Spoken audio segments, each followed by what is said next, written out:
Hello everybody, and thanks for checking out another video here on G4G, Games for Gamers. I'm your host, Napalm Dawn, and today we are doing the week in Marvel Avengers Alliance. This is March 27th, and today's episode will be devoted to countering the meta, cracking the meta. But first we'll go into some of what we've seen this week, and then we'll discuss the topic at hand.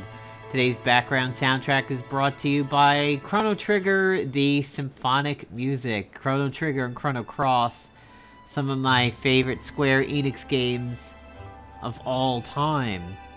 And Chrono Cross is absolutely one of my most favorite games of all time.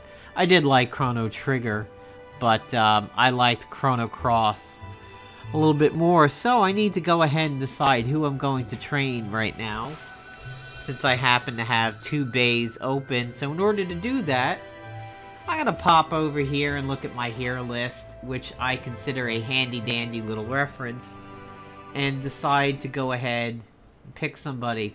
Now, since PvP is upon us again, I really should pick one of my blasters or my tacticians and go from there. That's sort of one of the depressing things when people get into the 13 range, is that, you know, after you're done training them, unfortunately you don't look forward to being able to play them again after the training with new abilities and things like that.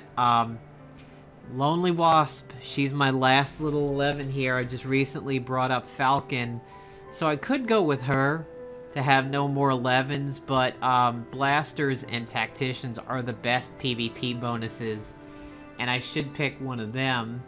I don't want to pick Havok because I'm going to be talking about him in this video, although Havok is somebody that I would eye to train. We don't want to do any of the runaways because of the spec ops. Another Gurg over there. Who to go with? We recently got Emma. I think I might go for Black Knight. Let's go ahead and just do Black Knight. So, this week, man, this is like another mega content edition. We have a new PvP and a new spec ops. All very, very close to their recent ones. I'm very, very surprised that both of them came out so quick. And I am super surprised that PvP came out so quick. And I really wish we had more than just a week off. I mean, I don't know how other people feel about it. I just feel like PvP takes a reasonable chunk out of me emotionally. Especially with getting Ada since the Rocket Raccoon season, and I mean, it's frustrating. It's a lot of it is luck-based and turn-based and everything like that, so it's relaxing for me not to have to deal with it. Oh my god, this poor team. I'm so sorry, team. Really. See, this is what happens in those early days. I mean, I am in Diamond, but I mean, this team is literally half the man I used to be. So I'm not even gonna work on tantruming. I'm just gonna plow these guys. So there is a gold sale going on currently, and of course we have the runaway spec ops. But really in this video, I'm gonna go ahead and discuss countering several of the popular meta teams. Now please understand my little caveat here, or my little disclaimer. I will be talking about a PvP meta from the stance of somebody who is a Spartan and who has been doing about a 1700-ish rating for several seasons now. You may notice I took out the Warbringer axe and put in the Blind Justice. This is both good and bad. It's bad in the sense that Molly does not ramp up quite the same way with it being the Warbringer axe. If she's taken some attacks beforehand, of course the Warbringer axe helps her out.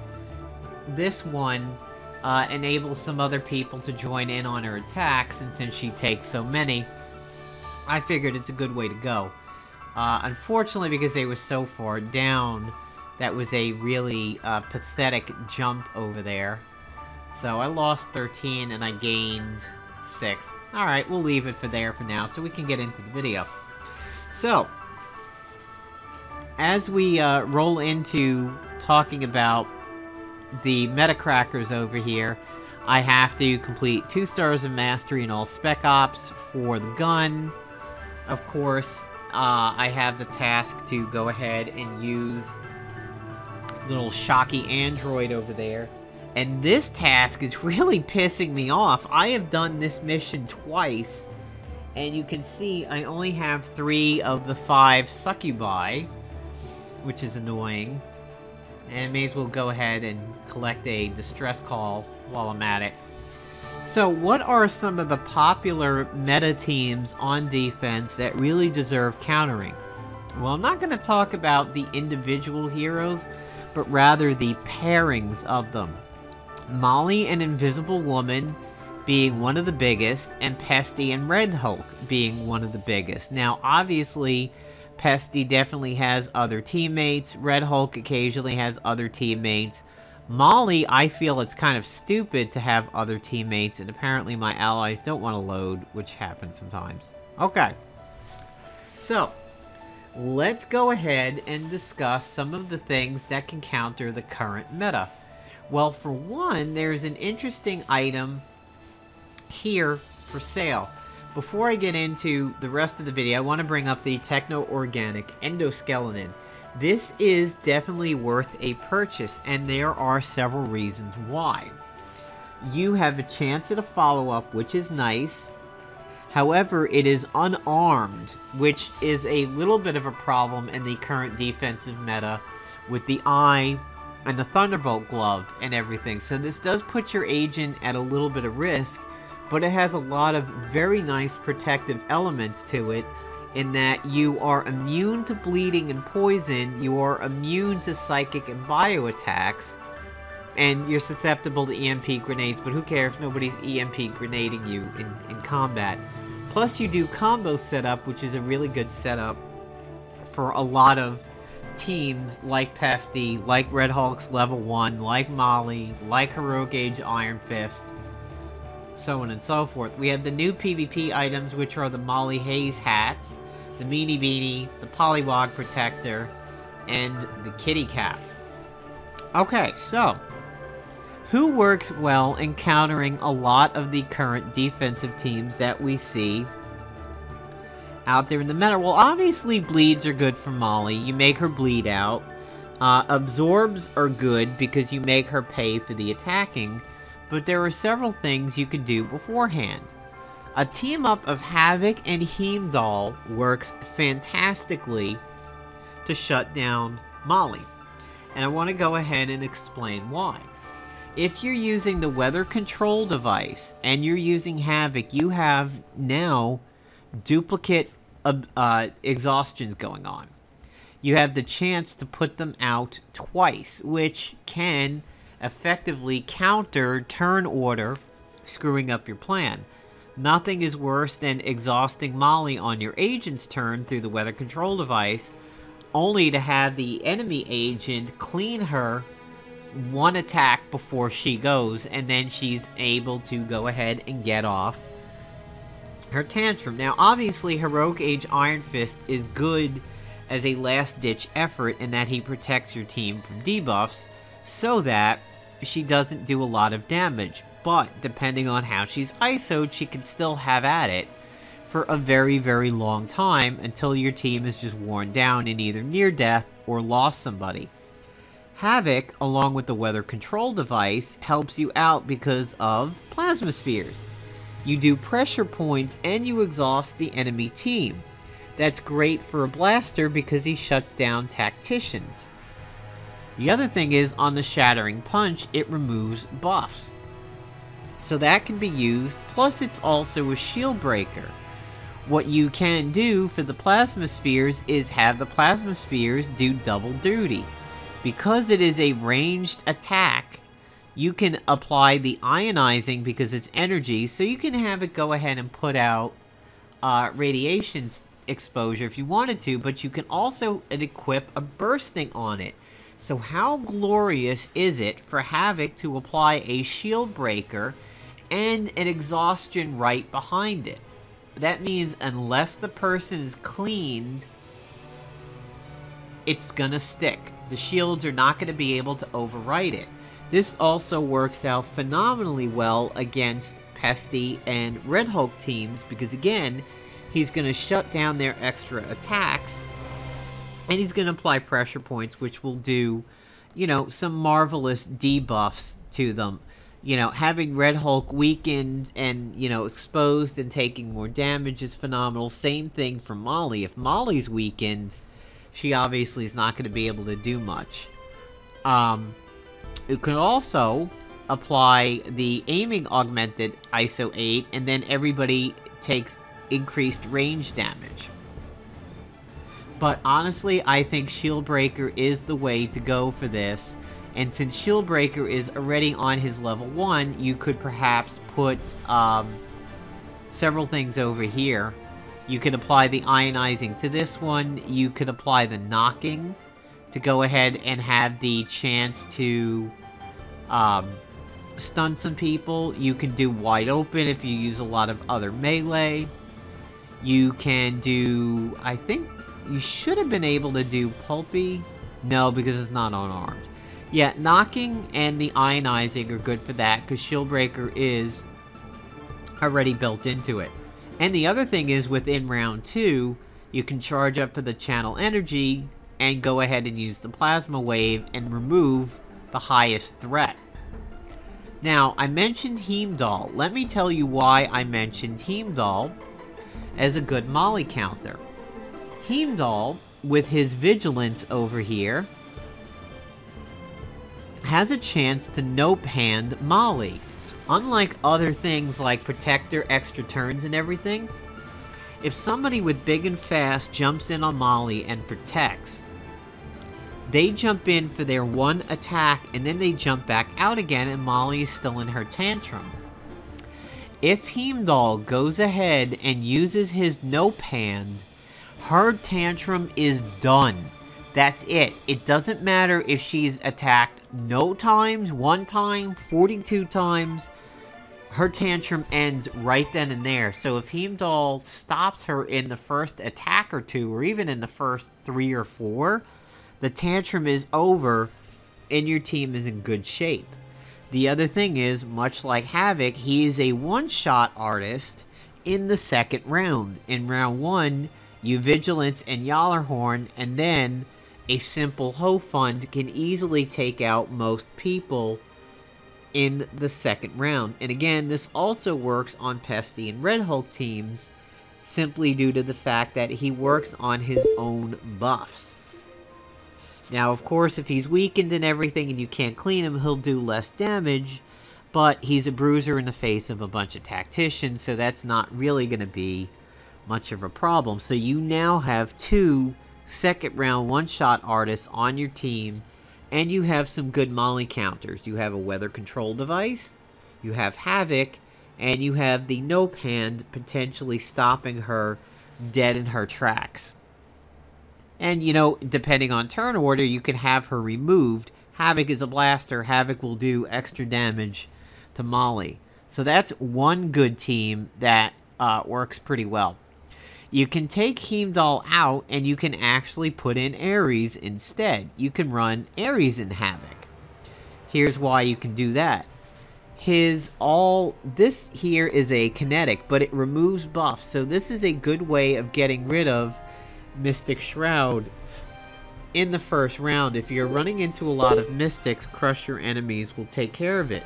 Modern Warfare, being ranged and causing despair, can go ahead and put in very easily a Shield Breaker. Personal War could be a Shield Breaker also. Because it's range, you could put Shield Breaker on these 2. If you just want to remove it from one person, put it here. If you want to remove it from the enemy team, put it here. Also, because a lot of Pesty and Red Hulk teams try to rely on healing themselves a little bit, opening up with a Modern Warfare does phenomenally well. So Ares is also a pretty good counter for Molly, and he does not suffer the weakness against tacticians. So there is another good example. In talking about some other things that work well in the current meta, I think one of the most vicious teams both on offense and defense could be Null and Gamora. And here is why. Null puts out meteor stacks. Meteor stacks are unremovable. So that means the only way to deal with that is to go ahead and heal through it. Well, with Gamora's Despair, healing is not an option. The only problem is everybody knows what Null's weakness is nowadays, and that's simply to exhaust him. I think Null is not all he's cracked up to be on defense, because he just constantly spams "you are not worthy," and due to that, he just becomes useless. So the only thing that would hurt you with a Null team is if very early in the first round, he uses "you are not worthy," he does the World Breaker, and then the enemy agent uses a bunch of magic items. Speaking of that, I'm going to go ahead and take this out of full screen, because I want to go ahead and show you guys a really good set of things that you can do if you want to run Null. Recently, there's been a lot of magic items that help Null work. Enchantress does a ton of magic items in one turn. I think Enchantress is one of Null's better teammates. Gamora is great because Gamora means you basically win the Battle of Attrition. Despair, unremovable debuff. There you go. However, if you do not want to run it that way, but you want to focus on the meteor stacks, I'll show you some ways that you can do that with your agent very, very effectively. So the Crooked Branch is one of them. The Crooked Branch is a quick item that was up several spec ops ago. I believe it was one of the split ones where you go one way and you could go the other way, and if you go the other way, you encountered a boss that dropped the Crooked Branch. The Crooked Branch says it's a quick action. It causes reverberation, which is good and bad. If you do a magic item, including using the Crooked Branch, you heal. If your enemies do tech items, they take damage. So there's a quick action. And there's also a really good other quick action. That's called the Thorny, which has been up on gold sales before. The Thorny is a great lead-in to any of the demon sets or the DFR. It says that you gain thorns so that if you're attacked, people will bleed. It's a quick action. You get completely debuffed with Death Frost, Poison, Burning, and Dark Void, which activates all of the demon set. And you deal pincushion to the entire enemy team. They take increased damage from counter and follow-up attacks, and you get a shield. So yes, you're going to go ahead and have a lot of debuffs on you, but that leads into the next item in the set, which, as you may have guessed, is of course the Signpost. The Signpost gives you Dark Fortitude, and it says that if you have Death Frost, you gain a massive bonus to accuracy and your healing power is doubled. And again, it's magic. So you start with the Crooked Branch. You then wind up healing yourself using the Crooked Branch. You heal yourself using the Thorny. You heal yourself using the Signpost. And then from there, what you can do is run something like the Mystic or any one of the other magic items like the Hot Shot or the Hard Knocks or any of the the Custom Possessed Pistol. If you really want to get those meteor stacks high, run the Custom Possessed Pistol. It will get all of the bonuses from your increased accuracy and everything like that, and it's magic. So all of those items, 1, 2, 3, will increase the stacks. You'll heal them. Even using the gun will heal you. The other thing that is very good is, of course, the Dark Sigil and the Twisted Gift. Unfortunately, I do not have the Twisted Gift, but I can show you the Dark Sigil, All enemies get weak point, burning, and dark void. This is a phenomenal setup, and it's up every round. So you could do Thorny, Signpost, Crooked Branch, Signpost, Thorny, and spam Dark Sigil. And the good thing is, you can use this on defense, unless, of course, you're exhausted. If you are running with Gamora instead of Enchantress, there is something else that you can do that really, really has phenomenal synergy with Gamora, and that is the Doom Cup. The Doom Cup came from the last Spec Ops, and here it is. It is also magic, and it is also a quick action. It's also pretty good on defense thanks to the cooldown. So you could run Thorny, Crooked Branch, Signpost, Thorny, and the Skeletal Cup. Not bad for defense because it basically forces you to do certain things. You could remove any one of them, say keep Thorny or keep Crooked Branch and the Signpost, take out Thorny, run the Doom Cup, and then do something else, maybe that item that caused demise, or maybe a Doom weapon, maybe like the Savage Totem to put out incapacitation. That's a really, really good defensive combo. The Scroll, that's another good quick action magic item. So there's a lot of things that you can do to get those stacks rolling quick. Hell, the Spirit Edge, which has a cooldown and heals the agent when used and weakens the person that it hits, is not a bad item. That's melee, slashing, and magic, so this does double duty. The Swift Liar, which causes reduced potential, is also phenomenal. And so there are some good setups over there for the Gamora teams and the Null teams. Here, the Vexing Pistol, this is what is up on the PvP spinner. I think I have this from back when it was in a Spec Ops. It causes incapacitation. That's a nice little setup for Molly and Migraine. So, what else can the agent do to protect against Molly and some of the current teams that are out there? Well, obviously the Thunderbolt Glove is very popular. Hugin's Eye, I ran into somebody who was using this on defense the other day. It was a scrapper. So I'm like, Molly's pounding on this agent because it's a scrapper. I'm like, alright, I'm going to get my stacks up. Miss, miss, miss. Alright, I'm going to come back to this dude. And I wipe out the rest of the team. And I keep missing the agent. And I mouse over. I'm like, what is with this dude's evasion? Sure enough, he was running the Hugin's Eye. It is a great Molly counter because two of her abilities will not do anything against the Hugin's Eye. It makes her resort to the van. On defense, that's not a bad idea because, well, actually, I should say on offense, it's not a bad idea because when the enemy Molly goes, she mixes up her attacks enough that she may run out of stamina by the time your agent might get vanned to death. So your agent might live simply because two of her three attacks will miss. Here's another good thing that works as a good Molly counter. Her own runaway partner, her big sister, quote-unquote, Nico. If Nico goes into her I'm dead, I'm gonna res next turn thing, she will live through everything that Molly does. Molly has no power against her whatsoever if she's in her resurrection status. And I had this happen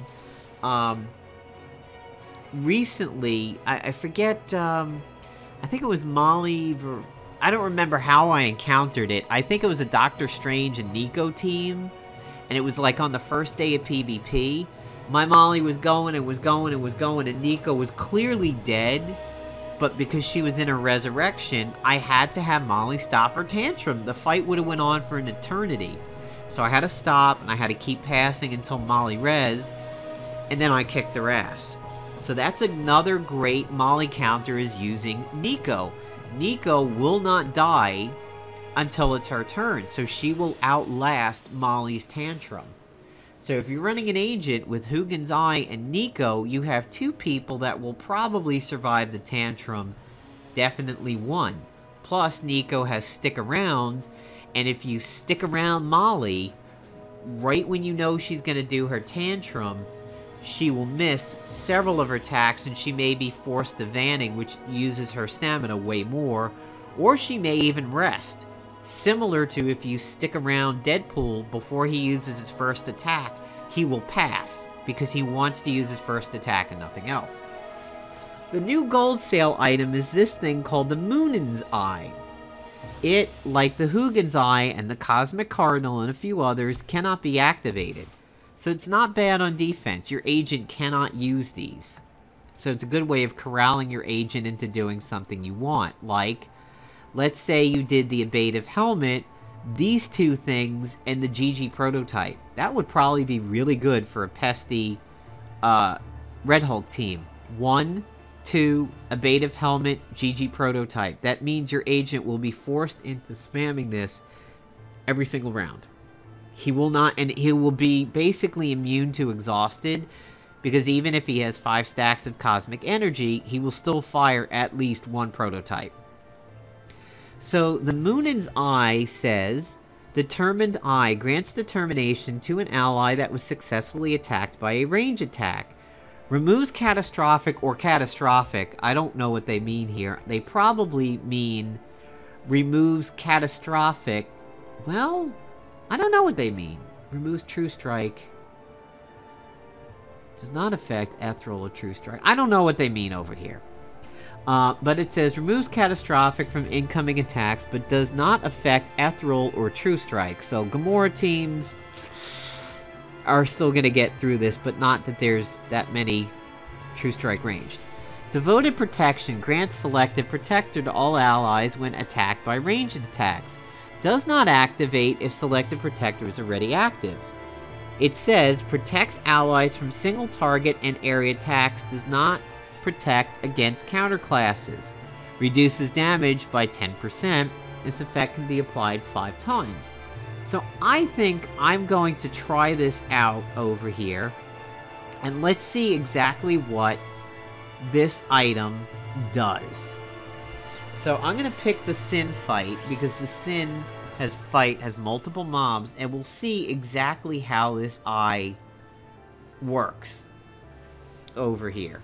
And we'll, you know what, we'll build a team around my idea of the GG Prototype. Of course, you could also combine the two with the T-Bolt Glove, which would be phenomenal.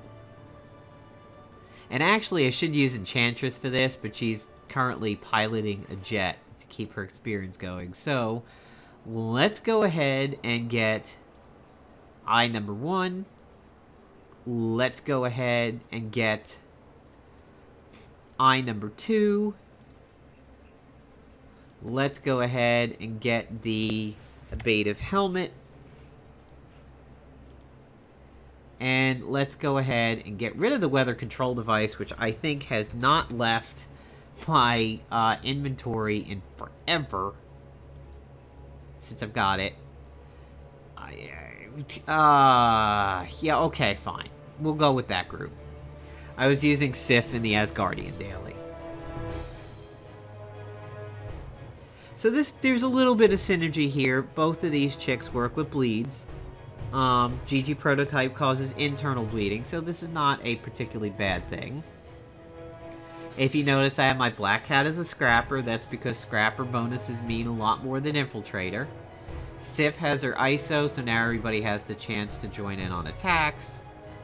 And the Power Armor is going to protect, of course. Sin's going to go...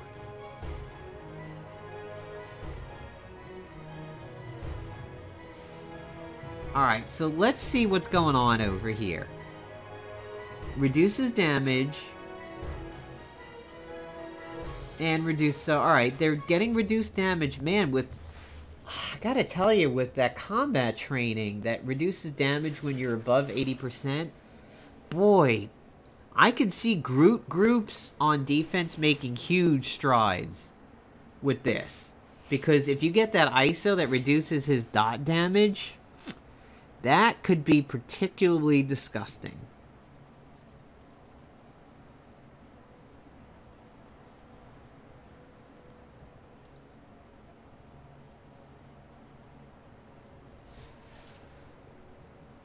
By the way, if you're running the GG prototype and you have somebody who counters you with melee, you could fire that GG prototype for a very, very long time. Alright, so I'm not seeing this protector stuff happening over here. The damage is getting reduced. Select a protector. Okay, protects allies from single target and area attacks. Does not protect against bruisers? I wonder what exactly that's going for.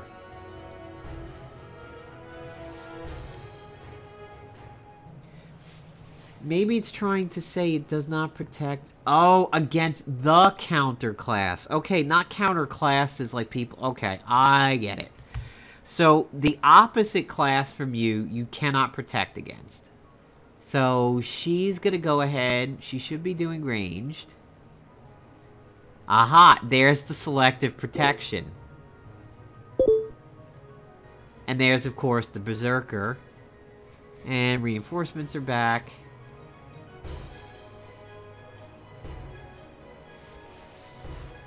Prototype again. Yeah, so nobody's going to be able to protect my agent from that infiltrator because it is my counter class. Now I kind of understand what this eye is doing.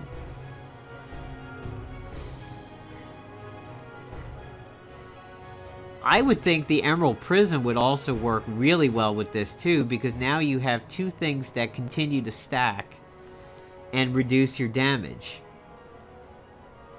Alright, so let's go ahead. Scratch him, because he's going to protect anyway. So she's beat up pretty bad. Let's see what she does. Alright, so she does shoot. Nobody protected against it. Now that we have that infiltrator gone, we get to continue to use the GG prototype more. Let's see how many attacks I would have. 1.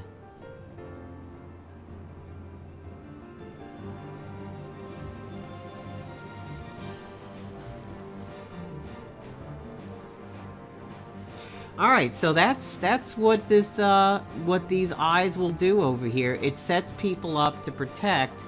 You just can't protect against your opposite. So I would think if you were running a lot of generalists, you'd be good to go. Like if you ran Generalist Groot, he would be able to like protect against everybody, and not that he doesn't already, but alright, so Black Cat actually protected against what that power armor did. And now she has a really high damage reduction at this point. Let's see. Yeah. There's that determination in effect over there.